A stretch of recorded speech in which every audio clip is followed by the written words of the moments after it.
Namo tassa bhagavato arahato samma sambuddhassa.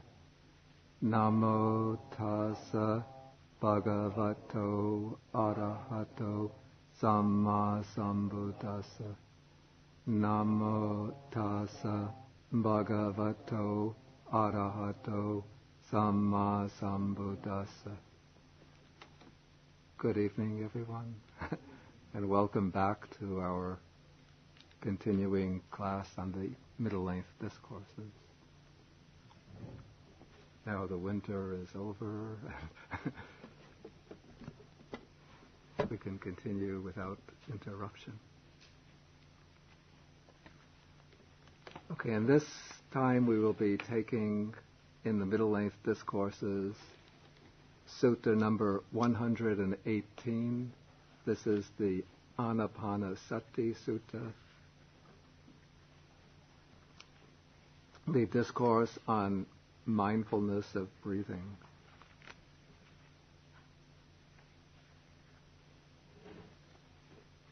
This is page 941 in the book.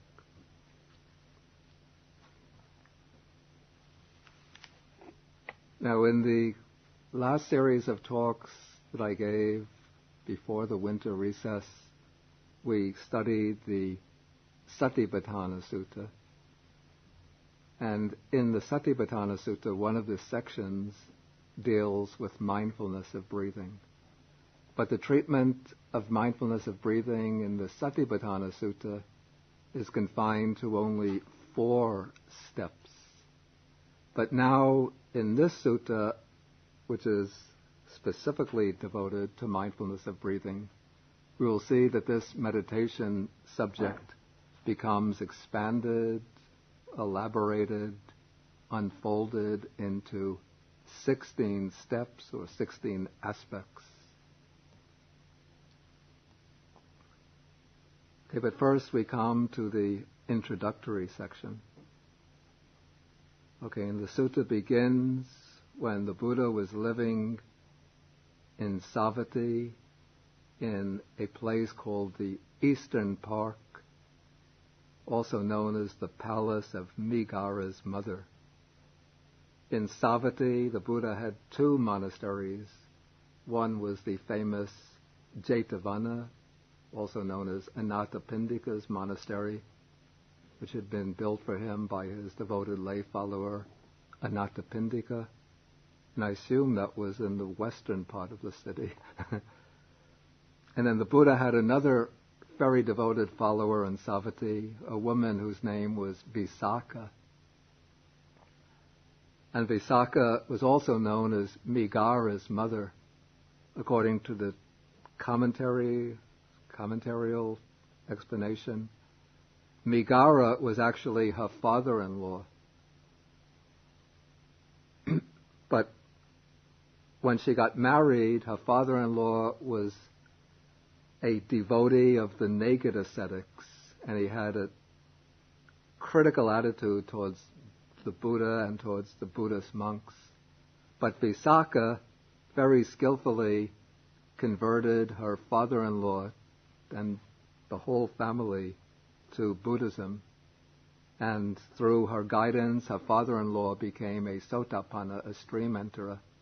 And so even though Visakha was his daughter-in-law, he said that Visakha was his spiritual mother. And so that's why she became known as Megara's mother. And Visakha had built in the eastern part of the city, or probably to the east of the city of Savatthi, she had built this other monastery for the Buddha, which came to be called the Eastern Monastery, the Eastern Park, Pubarama. And so when the sutta opens, the Buddha was living there, together with many very well-known elder disciples.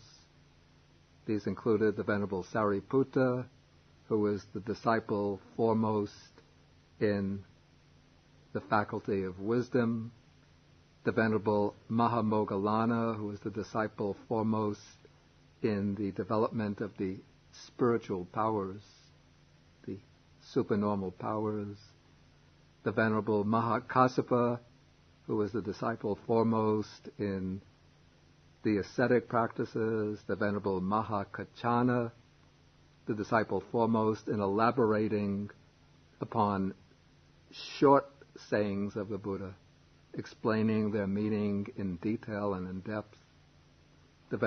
Some other monks, Venerable Mahakotita, Mahakapina, Mahachunda Anuruddha, the Venerable Revata, the Venerable Ananda, who was his personal attendant, and other well-known monks.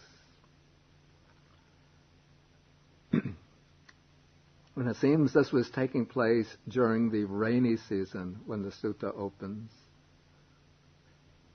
or it's set against the background of the rainy season, for it says that elder monks had been teaching and instructing junior monks, some were instructing 10 junior monks, some had been teaching and instructing 20, 30, 40 junior monks, and then those new or junior monks who were being taught and instructed by the senior monks had achieved successive stages of high distinction.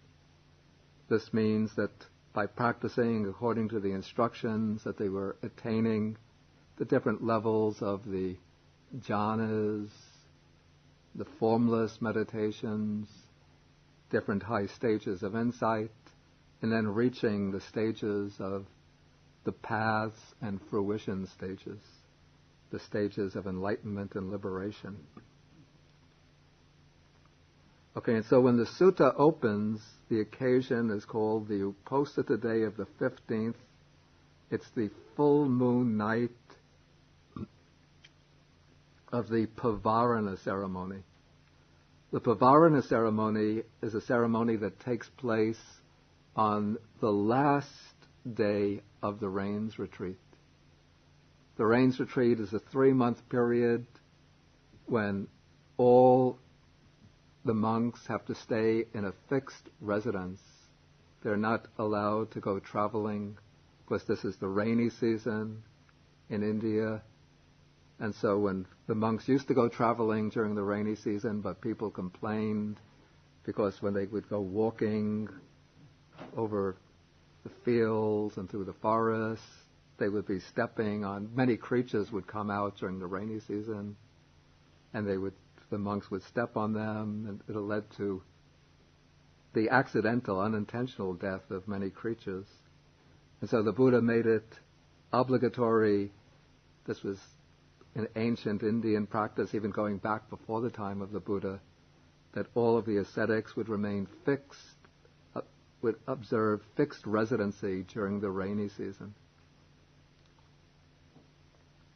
And so during these 3 months of the rainy season, they don't go traveling about unless there's some urgent requirement, in which case they're supposed to return to their base monastery within 7 days. And then on the very last day of the rainy season, a special ceremony is held called the Pavarana. The word Pavarana means invitation. And the reason why it's called this is because on this day, all of the monks come together in the meeting hall, and going in order of seniority, each monk invites all of the other monks to criticize him for any faulty behavior on his fault, anything that the others have seen, heard, or suspected.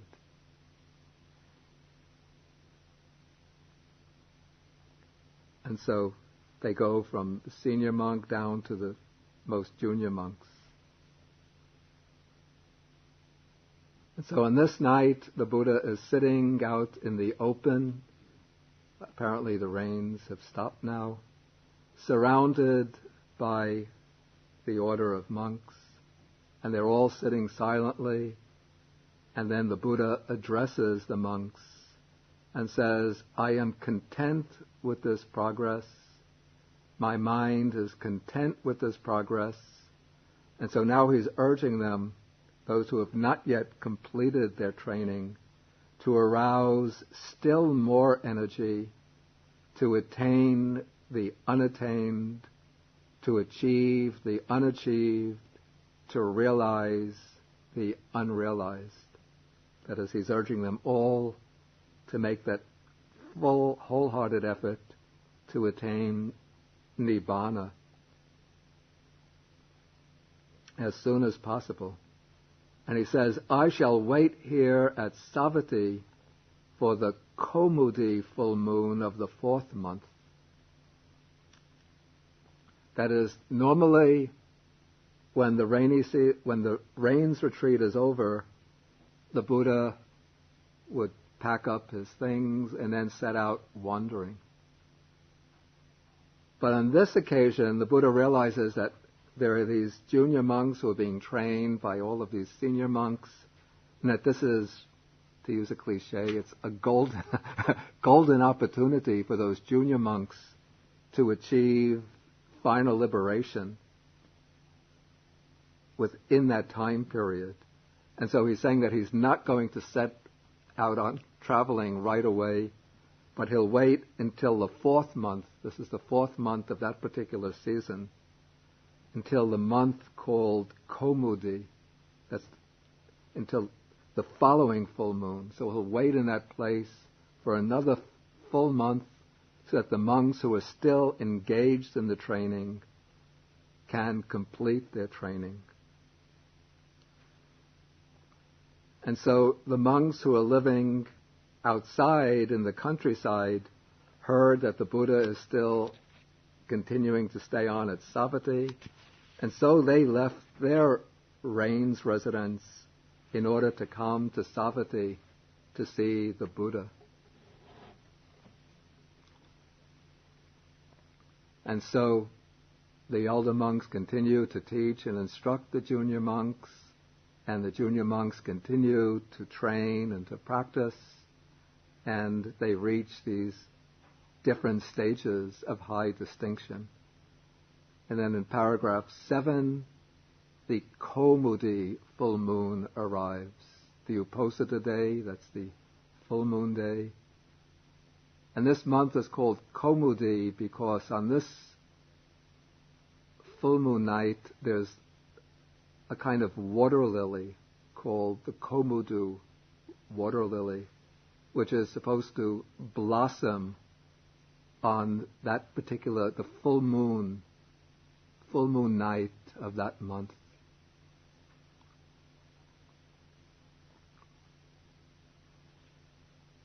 Okay, so now there's an even larger group of monks because it's been expanded by all the monks who have arrived from the countryside.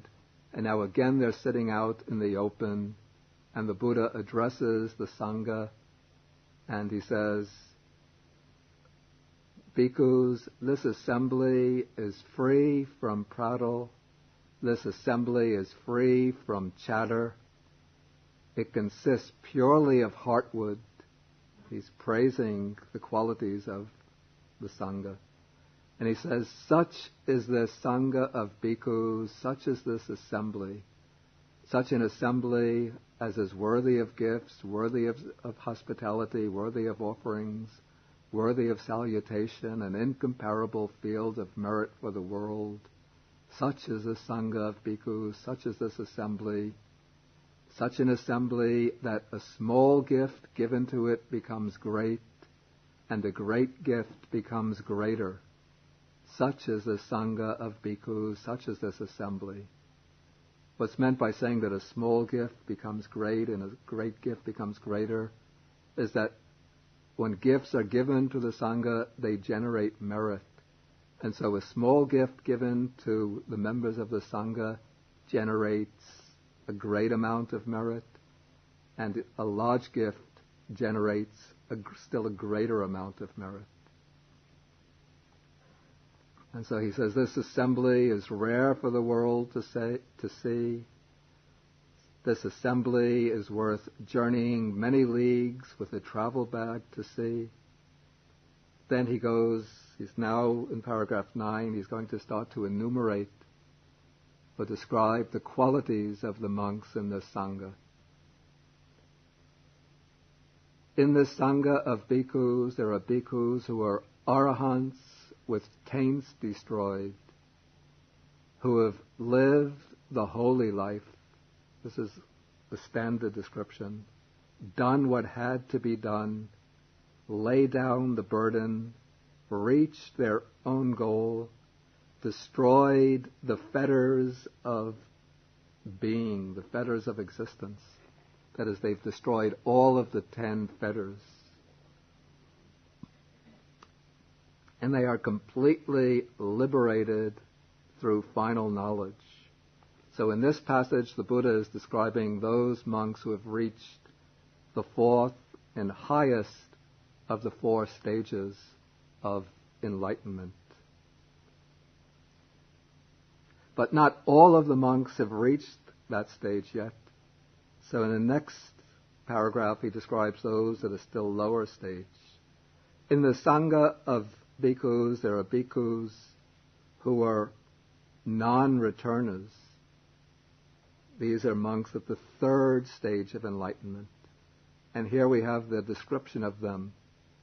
With the destruction of the 5 lower fetters, they are due to reappear or to be reborn spontaneously in the pure abodes and there attain final nibbana without ever returning from that world. Such monks are there in the Sangha of Bhikkhus. Okay, what are these 5 lower fetters? I've gone through them earlier, but just to recapitulate. The 5 lower fetters are first the fetter of, call it the view of self, or identity view. The view of a truly existing self that exists in some relation to the 5 aggregates, either is identical with the 5 aggregates, with one or another of the 5 aggregates, as possessing them, as located within the 5 aggregates, or as the container in which the 5 aggregates are located. So, the unenlightened person, the so-called worldling, is always picking up and adhering to one or another of these different views of a self. But one who eradicates the fetter of identity view no longer can hold to any view of self. The second fetter is doubt. Doubt about the Buddha, doubt about his teaching, doubt that there are people who have followed the teaching and reached stages of enlightenment through his teaching. The third fetter is called Silabbata Paramasa, call it wrong grasp of rules and observances. That is, the belief that by observing certain rules, following certain observances, it is possible to reach liberation. The fourth fetter is the fetter of sensual desire. And the fifth is the fetter of ill will, hatred or anger. So the non-returners have eradicated all of these 5 fetters, and because by doing so, they are no longer subject to rebirth within the particular domain or realm of existence that we call the sense sphere realm. But they're not yet fully liberated. The word non-returner means that they don't return to the sense sphere realm. It doesn't mean that they're fully liberated. But they take rebirth in what is called the form realm. the realm in which matter still exists, but there's no longer the grosser forms of the grosser types of sense objects, and no longer the obsession with sensual enjoyment. And within the form realm, there is, we use the expression, special gated community, special set of realms, or we call them states of existence, that are reserved for non-returners. These are called the pure abodes. And only non-returners can take rebirth in those realms, in those states of existence. And once they take rebirth there, they don't come back to this world, to the sensual world, but they reach final liberation within the pure abodes themselves.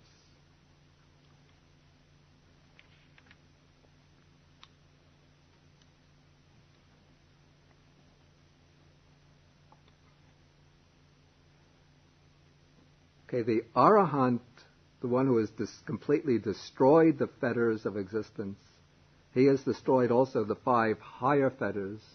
That's the fetter of craving for existence in the form realm, craving for existence in the formless realm. That is the realm in which there's no material form at all.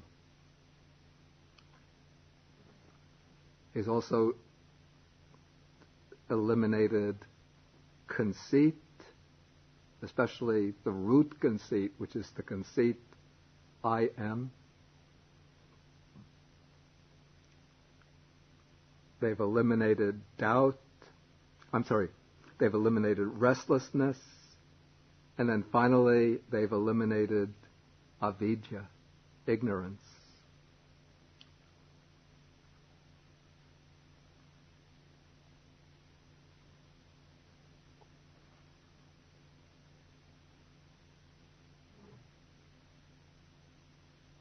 Okay, then working downwards now, in paragraph 11, the Buddha says, in the Sangha of Bhikkhus, there are Bhikkhus who, with the destruction of 3 fetters and the attenuation of lust, hate, and delusion, are once returners.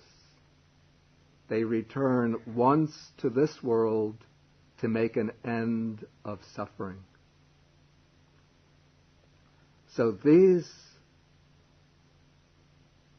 practitioners, they destroy the fetters of view of self, doubt, and the wrong grasp of rules and observances.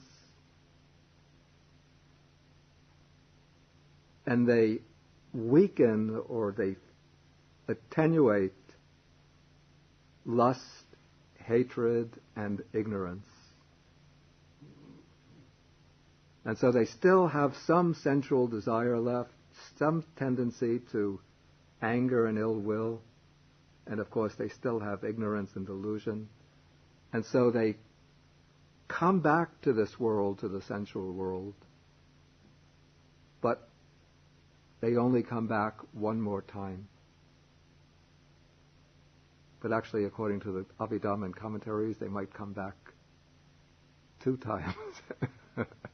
Because if they reach the attainment in the human world, they can be reborn in one of the heavenly worlds, and then come back to the human world one more time and reach final liberation.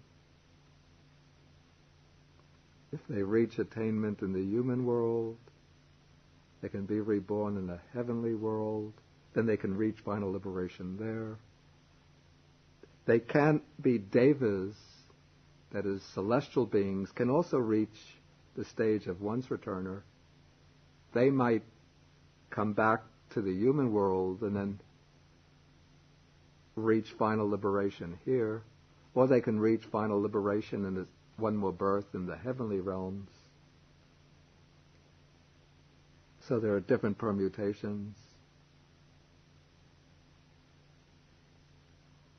But if they attain as human being, and they come back to the human realm, only one more time they come back.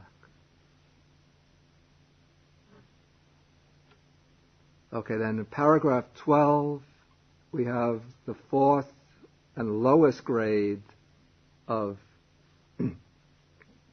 enlightened persons.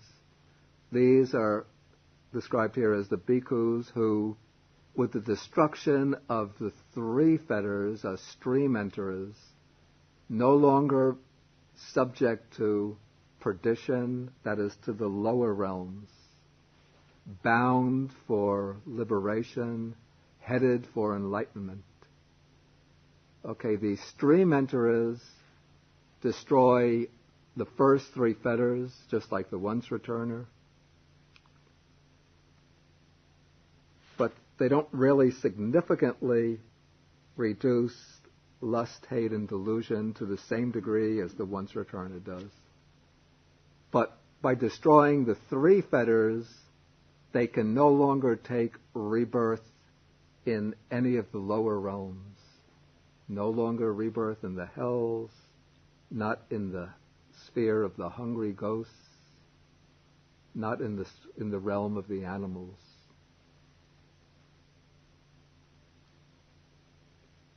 At most, they have 7 more rebirths.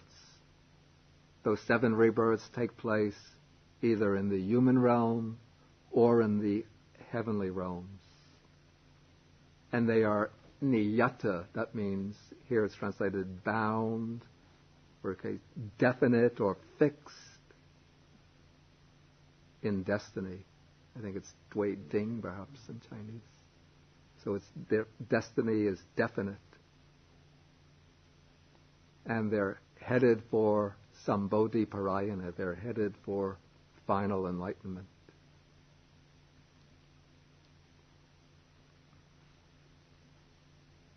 Okay, then in the next paragraph, the Buddha is describing not stages of attainment, but the types of practices that are undertaken by the monks and the Sangha.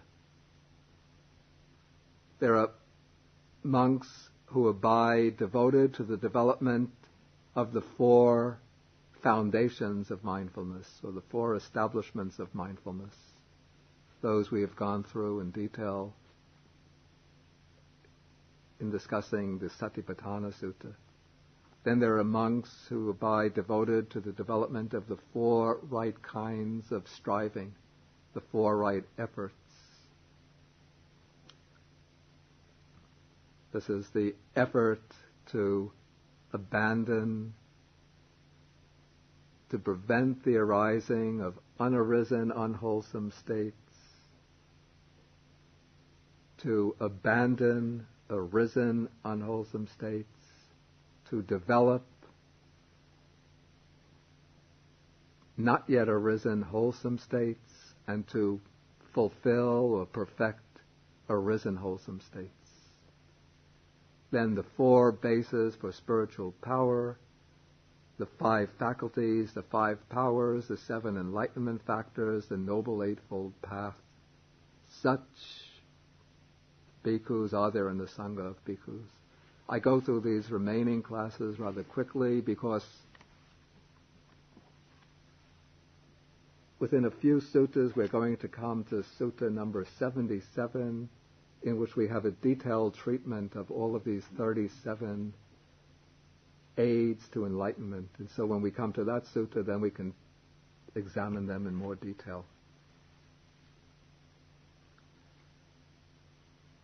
Okay, then paragraph 14 takes up some of the meditation practices of the monks. There are in this Sangha of bhikkhus monks who abide devoted to the development of loving kindness. This is metta, of compassion, karuna, of altruistic joy, mudita, and of equanimity, upekkha.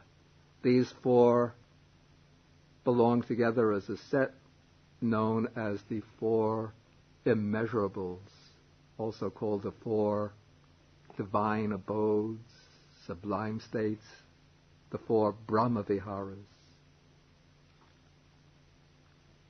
Then comes the meditation on asubha, translated here as foulness. This is the unattractive nature of the body.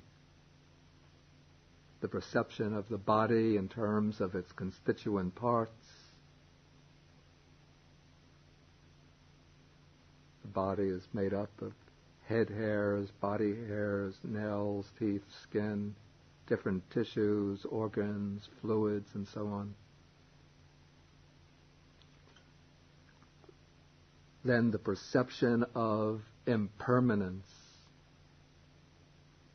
This is actually insight into the impermanence of the five aggregates.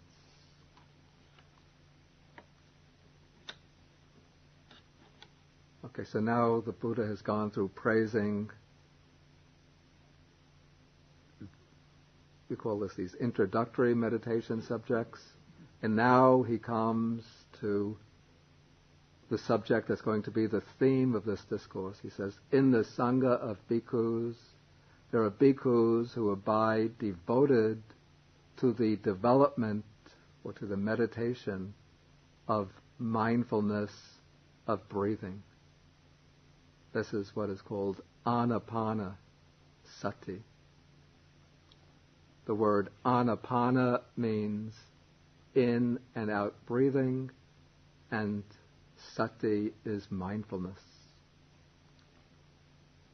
And now the Buddha, before he elaborates on this meditation, he's going to praise the potency of this meditation.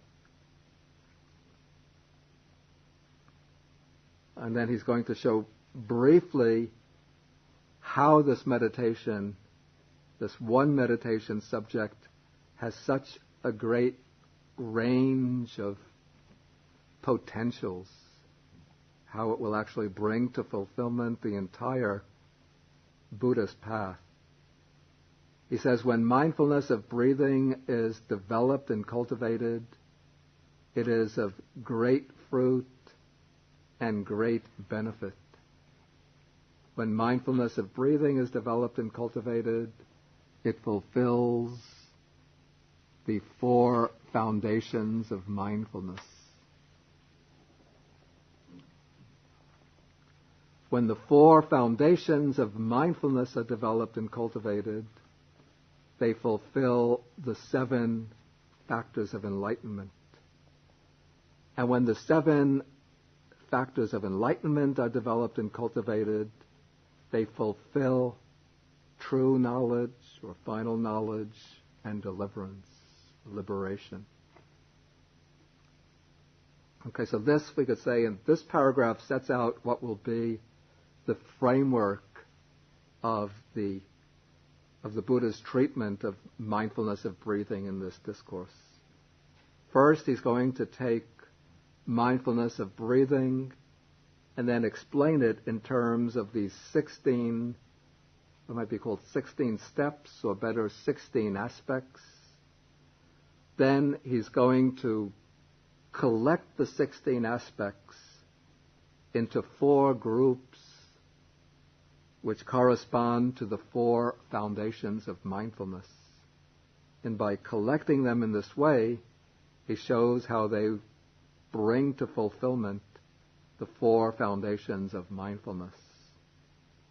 Then the 4 foundations of mindfulness constitute, or they center around the practice of mindfulness, and mindfulness is the first of the 7 factors of enlightenment.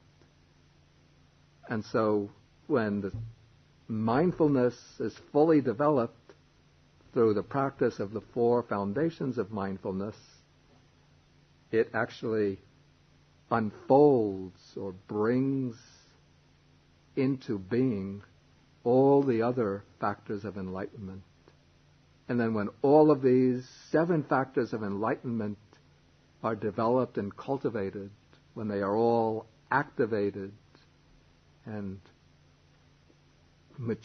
brought to maturity, then they culminate in that complete final knowledge which itself brings liberation. And so we could say that the entire Buddhist path, in a sense, literally lies right beneath one's nose. Because it's at the nostrils, or the area just below the nostrils, that one experiences the breath coming in and out.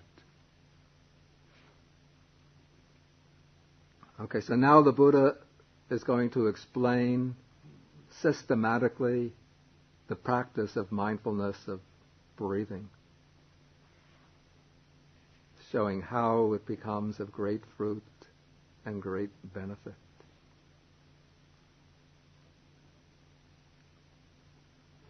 Okay, and he begins, the first part will be exactly the same as the opening as the section on mindfulness of breathing in the Satipatthana Sutta. Here, a bhikkhu gone to the forest, or to the root of a tree, or to an empty hut, sits down. Here the Buddha specifies the ideal places for practicing this meditation subject. Because ideally, to do the mindfulness of breathing, especially for gaining deep samadhi, a quiet place is advisable. And so in the Buddha's day, there are many forests, and so one can go easily to a forest to practice there. And within the forest, one would find a tree, or sometimes an isolated, secluded grove, and sit down at the root of a tree, and one could practice there. But if one doesn't have the opportunity to find a forest or a secluded place at the root of a tree, any quiet place, what's called an empty hut, is a suitable place for developing this meditation. And it's said by some great meditation masters, even if you can't find a quiet place, even if there's noise and disturbances, but if you just continuously keep your attention on the in-breath, the out-breath, when the concentration becomes really good, then there can be a lot of noise going on around, but the mind won't be disturbed.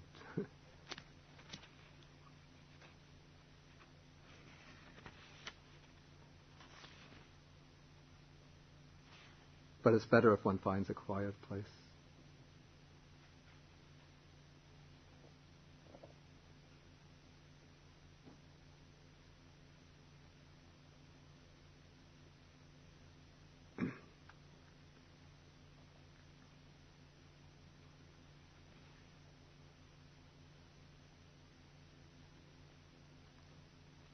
Okay, now we come to the first, we call this the first tetra, the first set of 4 items. Oh, but I still haven't finished with the first paragraph. Okay, he goes to an empty hut and sits down, then folding the legs crosswise. This doesn't necessarily mean sitting in the lotus posture, but sitting in any kind of comfortable position with the legs crosswise. One sets the body erect, holding the body upright, not stiff, not rigid, but upright. And then one establishes mindfulness in front of one. In my understanding, this doesn't necessarily mean at this point that one puts the mindfulness in this area here, but I take this to be just an idiomatic phrase to mean that one sets up mindfulness.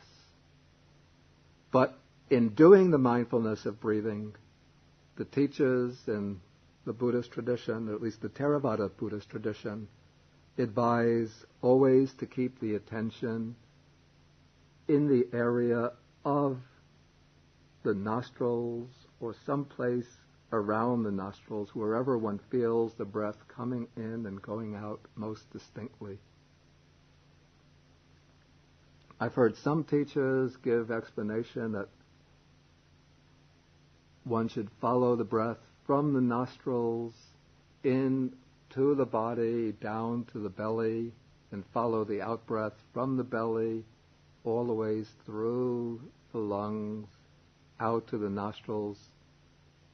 But I don't think that could be correct, because if one is at least for the practice of samadhi meditation, because if one is following the breath from the nostrils down inside the body, then from inside the body up and then out to the nostrils, the mind is not remaining focused in a single point. And so one is not really able to settle the mind upon a single area and keep the mind in an unmoving area in the way that's necessary for gaining samadhi.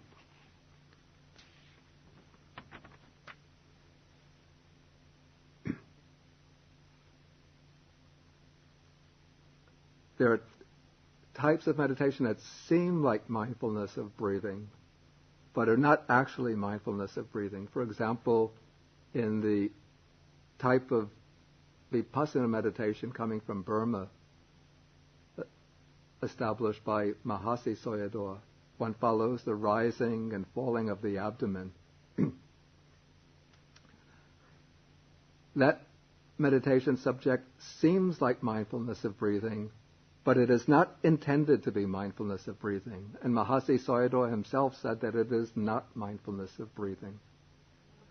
That meditation subject, one is following the rising and falling of the abdomen, which is based upon the breath, because the abdomen rises and falls as one breathes in and out. But what one is actually following there is movement or motion, not the breath.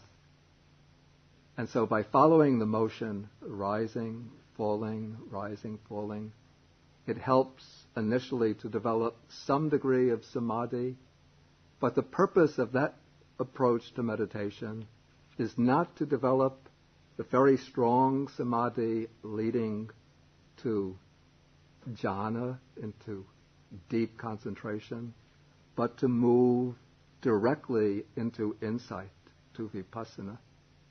And so by following the rising and falling, one has an object which is readily available. It's easier to follow than the subtle sensation of the breath. And it makes immediately clear the rising and falling movements. And from there one can observe the different changes in the rising and falling sensations, and from there one can move very directly into insight, into impermanence, the constant change in the rising and falling movements. But that is a different meditation from the mindfulness of breathing, which, according to the explanations of the commentators, should be developed in the area around the nostrils.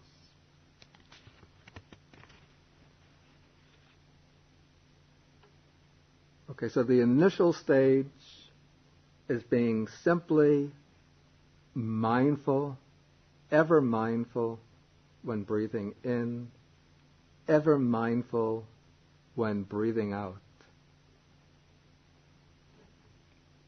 That is establishing the initial mindfulness of breathing. Now, with paragraph 18, we move into the first tetrad.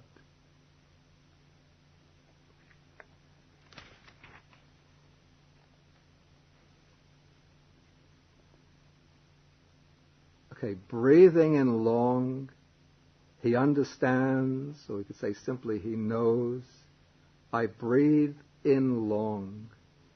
Or breathing out long, he understands, I breathe out long. Then this is followed, breathing in short, he understands, I breathe in short. Or breathing out short, he understands, I breathe out short. Okay, these two sentences or observations go together. And in these two sentences indicate, might call, observation of the particular length of the breath in terms of the two classes, two grades, long and short. Now, in the Buddha's practice of mindfulness of breathing, one isn't attempting to regulate the breath. It's not like a yoga pranayama exercise in which one will draw in, take an inhalation for a particular number of seconds and breathe out for a number of seconds. Then one will change the breath, sometimes quick, sometimes slow. But one just breathes naturally at one's normal rhythm. But here one is observing the length of the breath. And initially, when the breathing is coarse, the breath is long. As the breathing becomes slower, more subtle, then the breath generally becomes shorter. It actually takes a longer time to complete a breath as the breath becomes subtler. But the breath seems to go through a shorter part of the tract of the body. Whereas when one is still in a somewhat excited frame of mind, then the breathing is coarser, rougher, and so it's considered to be a long breath.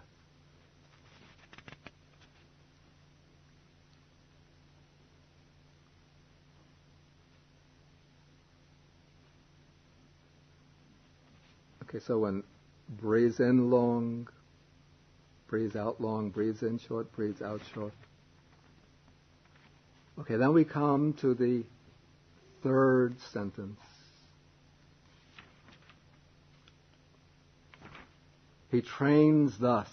And notice here that there's a difference in the wording. The first two sentences are simply understanding, pajanati, or knowing whether the breath is long or short. But here it's a deliberate process of training, sikati. One has to train the mind in this way. He trains thus. I shall breathe in. In fact, those words of breath should have been taken out. They were from the first edition. I wanted them taken out, but by an oversight I left them in this sutta. And I'll explain why. Okay, I shall breathe in, experiencing the whole body. He trains thus. I shall breathe out, experiencing the whole body. Let me just read the Pali. The Pali says, Sabakaya patisangvedi asasi samiti sikati Sabakaya patisangvedi pasasi samiti sikati. The Pali says simply sabakaya. It uses the expression whole body. But now there's some uncertainty or ambiguity. What is meant here by experiencing the whole body? And now the commentaries say, in this phase, what one has to do is consider that the breath has three stages, three phases. There is the beginning, which is the initial moment of drawing the breath in. The middle, this is say in an in-breath, the initial moment of drawing the breath in. The middle, which is that whole process of drawing the breath in. And then the end, which is the stopping of the in-breath. And then the out-breath also has three phases. The phase of the initial moment of breathing out, the middle phase, that whole process of breathing out, then the end phase, that very moment when one reaches the end of the out-breath. And so the commentary says that whole process, beginning, middle, end, that is the whole body of the in-breath.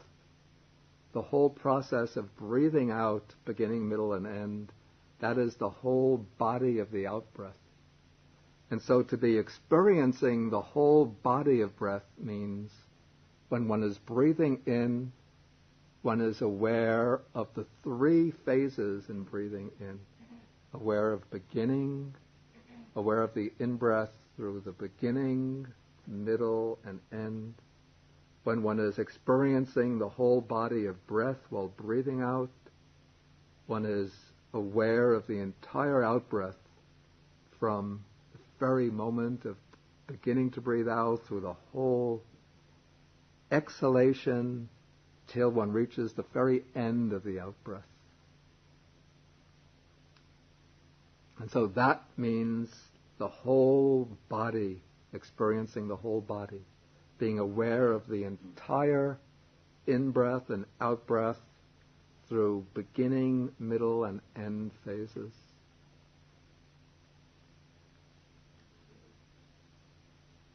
Okay, I used to think the commentary was completely correct on this, and so following the commentary and also the advice of some others, in the first edition of this book I added to Venerable Nyanamoli's translation, I put in brackets here, of breath after whole body. But then it struck me that if one just stays with the word of the Pali, that one has the expression sabakaya, which simply means whole body. And then also the word that comes after that is patisangvedi.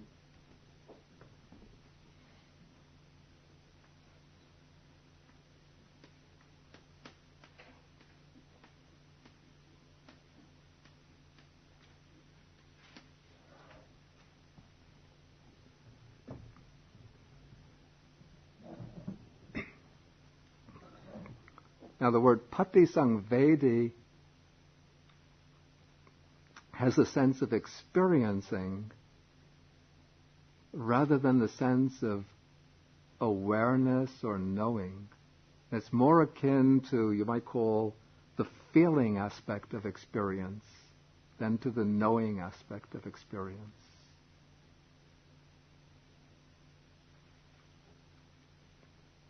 In fact, the root of that word, you have Vedi, you see Vedi, is related to the word Vedana, which means feeling.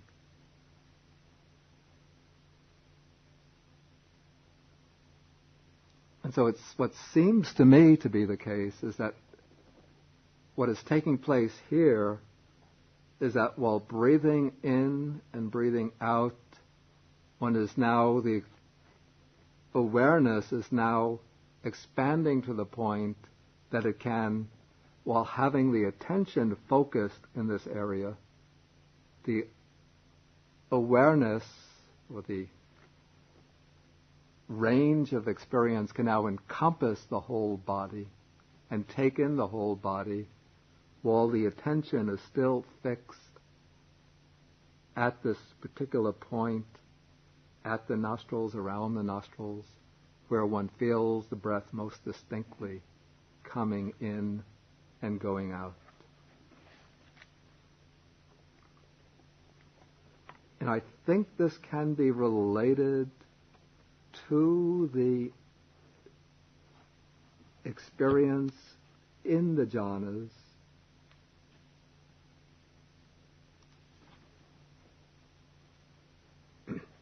and it might be suggesting a stage in the development of mindfulness of breathing, either approaching close to the jhana or within the jhana itself. And I find some support for this if one takes a look at page 367, this is a standard way of explaining the four jhanas. And we take the first jhana. I'm in paragraph 15. The text is now describing a monk who has abandoned the five hindrances, and he enters and abides in the first jhana, accompanied by applied and sustained thought, with rapture and pleasure born of seclusion. Okay, he makes the rapture and pleasure born of seclusion drench, steep, fill, and pervade this body, so that there is no part of his whole body, it uses the expression there, sabakaya, unpervaded by the rapture and pleasure born of seclusion. And then the text goes on to use the simile of the, call it the barber or barber's apprentice, who's going to preparing a ball of bathing powder or shaving powder in a metal basin, sprinkles it with water, and then mixes it so that the water pervades that soap powder entirely inside and out.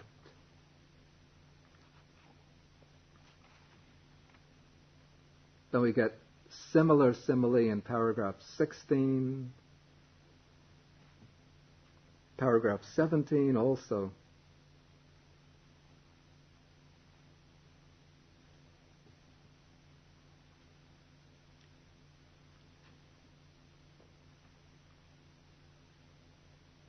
Paragraph 18 also, we always have the expression, the whole body there, being pervaded, completely pervaded by the qualities within that particular jhanic attainment. So I don't think that this sentence, coming back to the Anapanasati Sutta, that it necessarily indicates that the meditator has already reached the jhana, but it seems to indicate what I would call a widening or expanding of the range of experience, so that perhaps as the piti and sukha, the rapture and happiness, the joy and happiness, are building up along with the development of concentration, they're now experienced as pervading the whole body. And so he's now, with the attention still focused at the nostrils, around the nostrils, he's experiencing that joy and happiness extending through the whole body.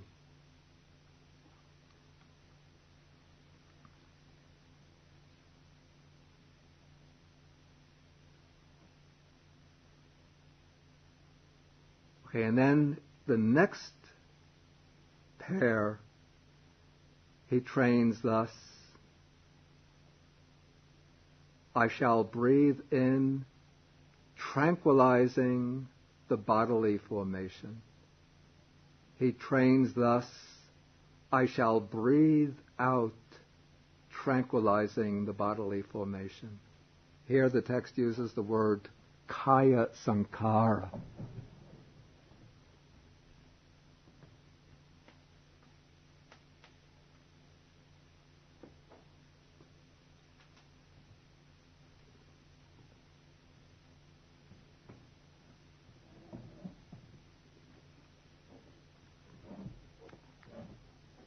And there are suttas which identify the bodily formation with in and out breathing. An example is Sutta number 44 in the Majjhima Nikaya. This is the Chula Vedala Sutta. There is a passage on the formations on page 399. You don't have to turn to it, but you could just take the reference. It's paragraph 15 there. or actually it's paragraph 14. It says simply, in-breathing and out-breathing are the bodily formation. In-breathing and out-breathing are called the bodily formation because they are states bound up with the body. They are bodily states bound up with the body.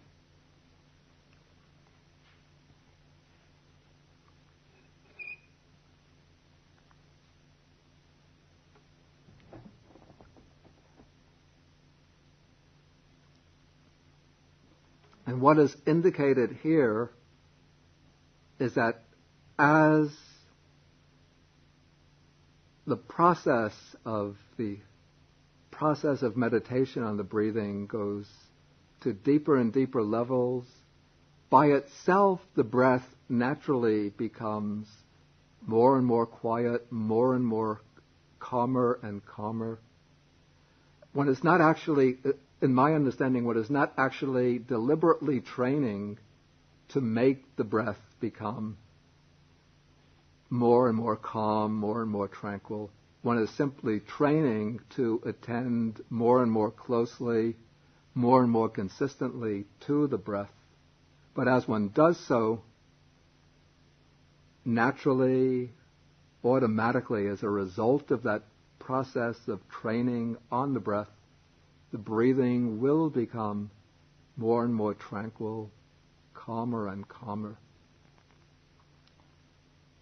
And as the meditation goes into each successive jhana, the in-breath and out-breath becomes calmer in each of the jhanas, until it's said in the fourth jhana, in-breathing and out-breathing stop completely.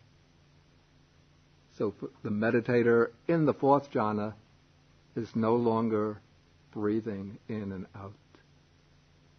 Somehow the body gets the oxygen that it needs. How that happens, I don't know. Perhaps, can the skin take in enough oxygen to sustain the body?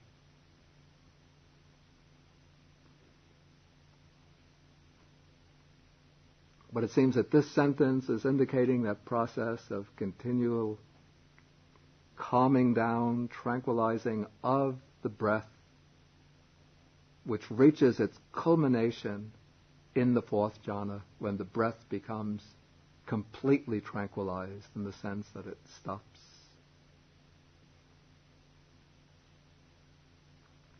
But also, along with the breath, there are many other bodily processes that are sort of bound up with the breath that also become more and more quiet, more and more tranquil, as the mind becomes more deeply absorbed and focused upon the in-breath and out-breath.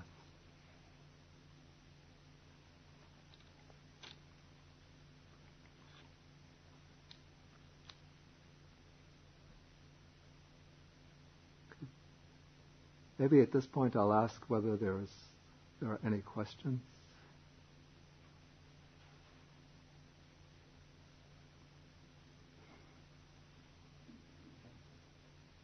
Maybe you could just say a few words on how the mind becomes more focused.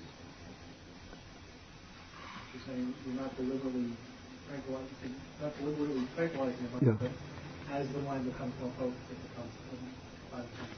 So how is the mind become more focused?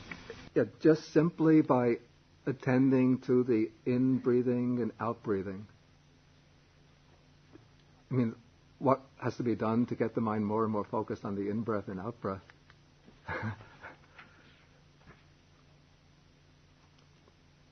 Okay, this will go back to the stage of being ever mindful. He breathes in, mindful, he breathes out. Okay, in the initial stages, and it could be that many thoughts come up, many distracting thoughts, and what one does is, the initial stage is whenever the mind strays from the meditation subject, one just becomes aware that the mind has strayed, and one brings the mind back to the sensation of the breath coming in, going out, at this area around the nostrils, sometimes it could be slightly inside the nostrils, at the rims of the nostrils, wherever one feels it most distinctly. Any discomfort in the body, again, one tries to ignore it as much as possible. If necessary, one can make minor adjustments in the posture, because for the mindfulness of breathing to proceed successfully, the body has to be fairly comfortable. It will not really succeed if one is in a lot of pain.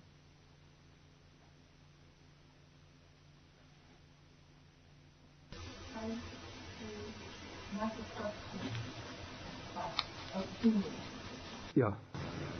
I still think about the Sapakaya Patisamvedi. First of all, I still think the original translation fits better with the practice, for two reasons. Number one, Sapakaya, as you mentioned in Sutta 44, it could mean just body or also breath, in and out breath. So it doesn't really, only because it says the Sapakaya it means body. So it could be either way. Yeah. In fact, there is a line in the Anapanasati Sutta itself. It will come a little bit later in the sutta, where the Buddha is correlating the different aspects of mindfulness of breathing with the four foundations of mindfulness. Actually, it's on page 945, about a quarter of the way down the page. He says, I say that this is a certain body among the bodies, namely in-breathing and out-breathing.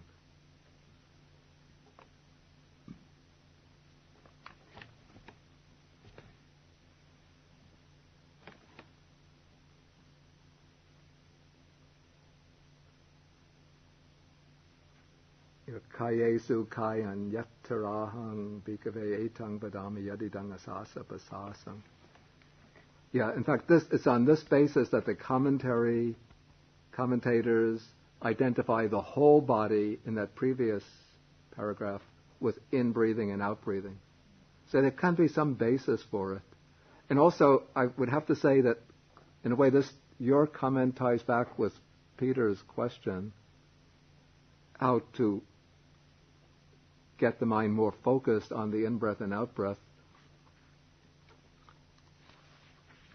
Okay, after the noting of whether the breath is long, whether the breath is short, in order to get the mind more consistently focused on the breath, one of the useful exercises or techniques or skillful methods that one could give oneself is to make the determination each time, before each in-breath, before each out-breath, to follow that in-breath and out-breath through that entire process, from the very beginning right up to the very end of the in-breath, and to follow each out-breath through the entire process, from the very beginning right to the end. So I would say that in developing this meditation subject, the method of resolving to follow the entire in-breath and out-breath through all beginning, middle, and end phases, out through beginning, middle, end phases, is useful and even valuable. But I still have some question whether that is the original intended meaning of this paragraph. I have to say that there's the weight of 2,000 or at least 1,500 years of Theravada commentarial tradition against one weak little voice of myself with my little heretical opinion. But I'm not alone in this. Even the great meditation master Goenka also who's usually very orthodox in his opinions, and very Burmese in his opinions, but he rejected the commentarial explanation of experiencing the whole body of breath, the whole body to mean experiencing the entire in-breath, the entire out-breath. The second critical point is that this part comes before you feel bodily formation, before you feel experiencing rapture, which is connected to your reference to the jhana. Yeah. Actually, when you do the breathing in and breathing out, the initial stage will be growth. Unless you reach, which is really subtle, and actually really subtle body, you cannot reach rapture, because rapture, you said rapture, born of seclusion, born of seclusion. So here, the rapture, jhana feeling, the jhana rapture comes after. Okay, it's a very good point. Okay, this is just for the recorders.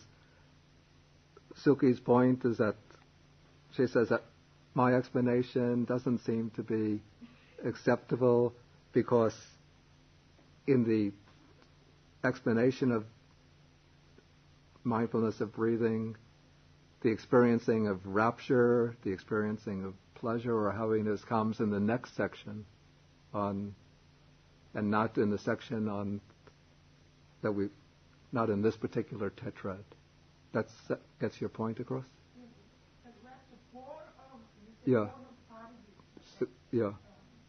Born of seclusion. What I would say is that way of understanding it assumes that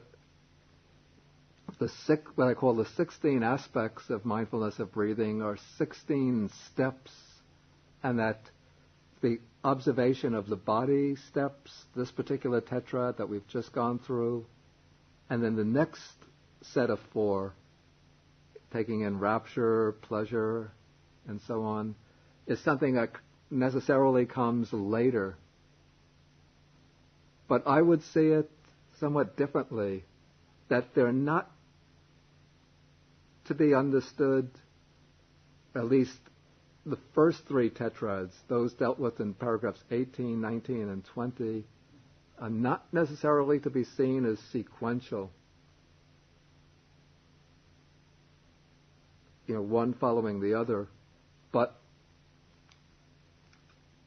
to use an analogy,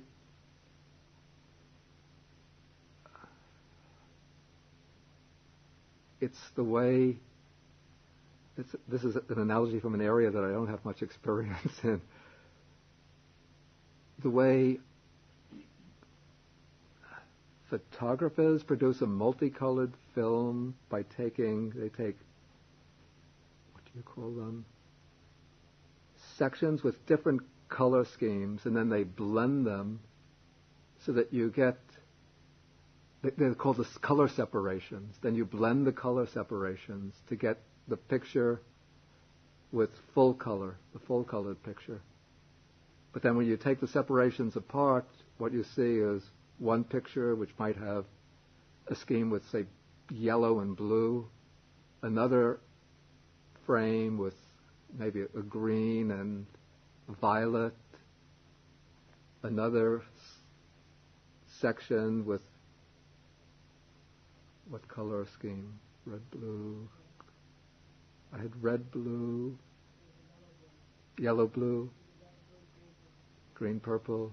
Okay, red and something else. Because brown is a mixture, I think, comes from mixing. Maybe white, or maybe it's black. Anyway, one has these different frames with different pairs of colors. Then when you combine them, you get one master picture in full color.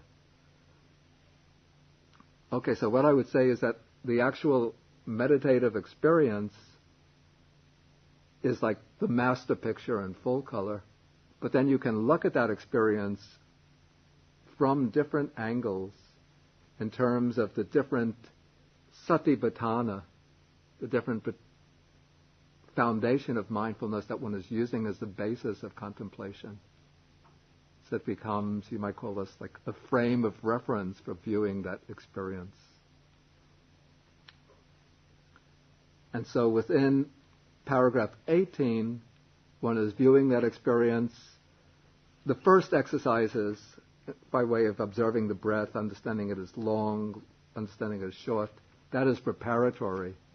But taking the experience of the whole body and the experience, the training in tranquilizing the body, that one could take to be, and I said also it's not necessarily jhana.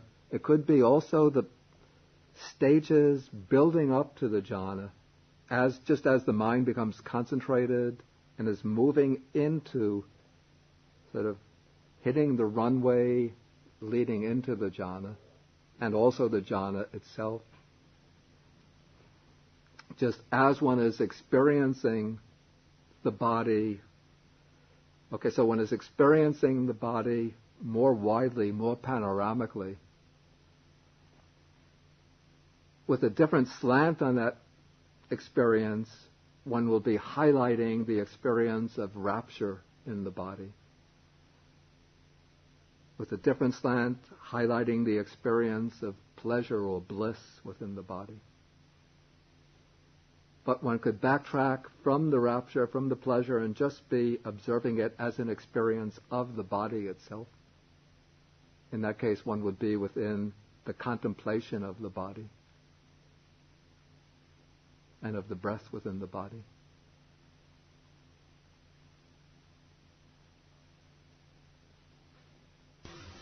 Is there a mindfulness of breathing meditation that is not also satipatthana?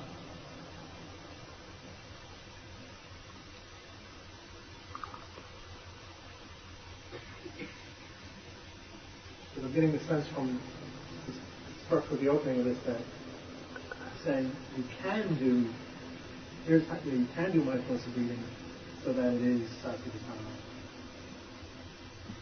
I think within the Buddha system of meditation, mindfulness of breathing just naturally becomes satipatthana because it's an observation of the body. But of course one can be doing a mindfulness of breathing meditation. Definitely one doesn't have to use it to go into jhana. In fact, there would be root in the sense of roadway, not root in the sense of the root of a tree. Roots that one could take using the mindfulness of breathing meditation that don't go use it as a vehicle to get into jhana, but go directly into insight. It would be like a difference in emphasis. And one will still be experiencing rapture, pleasure, and still tranquilizing of the breathing will take place. But the mind is not going into the jhanic states, but going directly. One has to get a certain base of concentration, but then from that base of concentration, one will slant it towards insight. That is, instead of focusing continuously or exclusively upon the breathing, just as one is focusing upon this area in the mode of calming the mind, when the mind becomes very calm, a nimitta or sign arises. That's like the visualized object of meditation. And when one shifts the attention onto that and merges the mind into that, that is the way into the jhana. But if one doesn't focus on that nimitta, but instead attends to the changes that take place in the breath, the constant differentiation of in-breath and out-breath, and all of the changes taking place in each in-breath and each out-breath, then there's not the type of consistency in the object of awareness conducive to the arising of the nimitta. And so the mind won't go into that nimitta or visualized object won't arise, and the mind won't go into the absorption state. But by attending to these differences, these subtle differences, with very, very focused attention, one is starting to see changes taking place at subtler levels.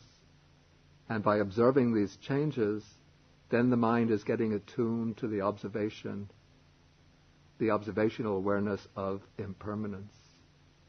And in that way, one is going into the contemplations in paragraph 21. So there will still be the stages, one will still experience rapture, pleasure, and so on, but not in the with jhanic intensity. So just quickly, now did you just describe 3 different routes for breathing meditation? No, I described Jhanic and insight, and is that insight this Satipatthana?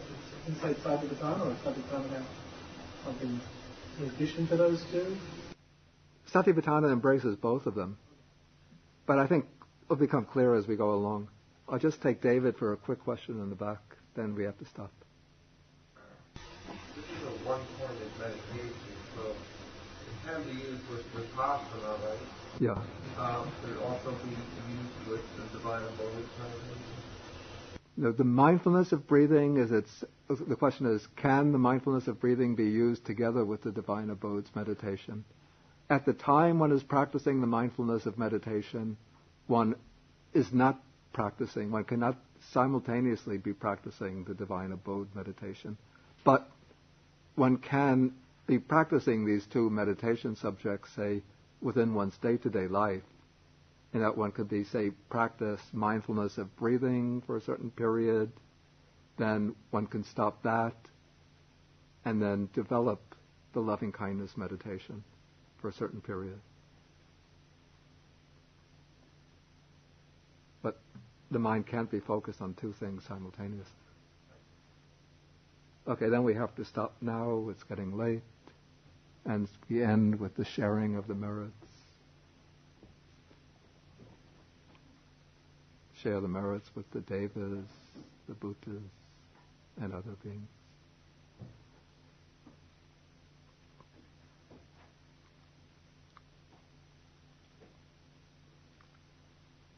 Akasata cha bhumata devanaga mahidika punyantang anumoditva chirang rakantu sasanam. Akasata cha bhumata devanaga mahidika punyantang anumoditva chirang rakantu desanam. Akasata cha bhumata devanaga mahidika punyantang anumoditva chirang rakantu mang parang. Etavata cha amhehi sampadang punya sampadang sabbe devanumodantu sabba sampati siddhya. Etavata cha amhehi sampadang punya sampadang sabbe bhutanumodantu sabba sampati siddhya. Etavata cha amhehi sampadang punya sampadang sabbe satanumodantu sabba sampati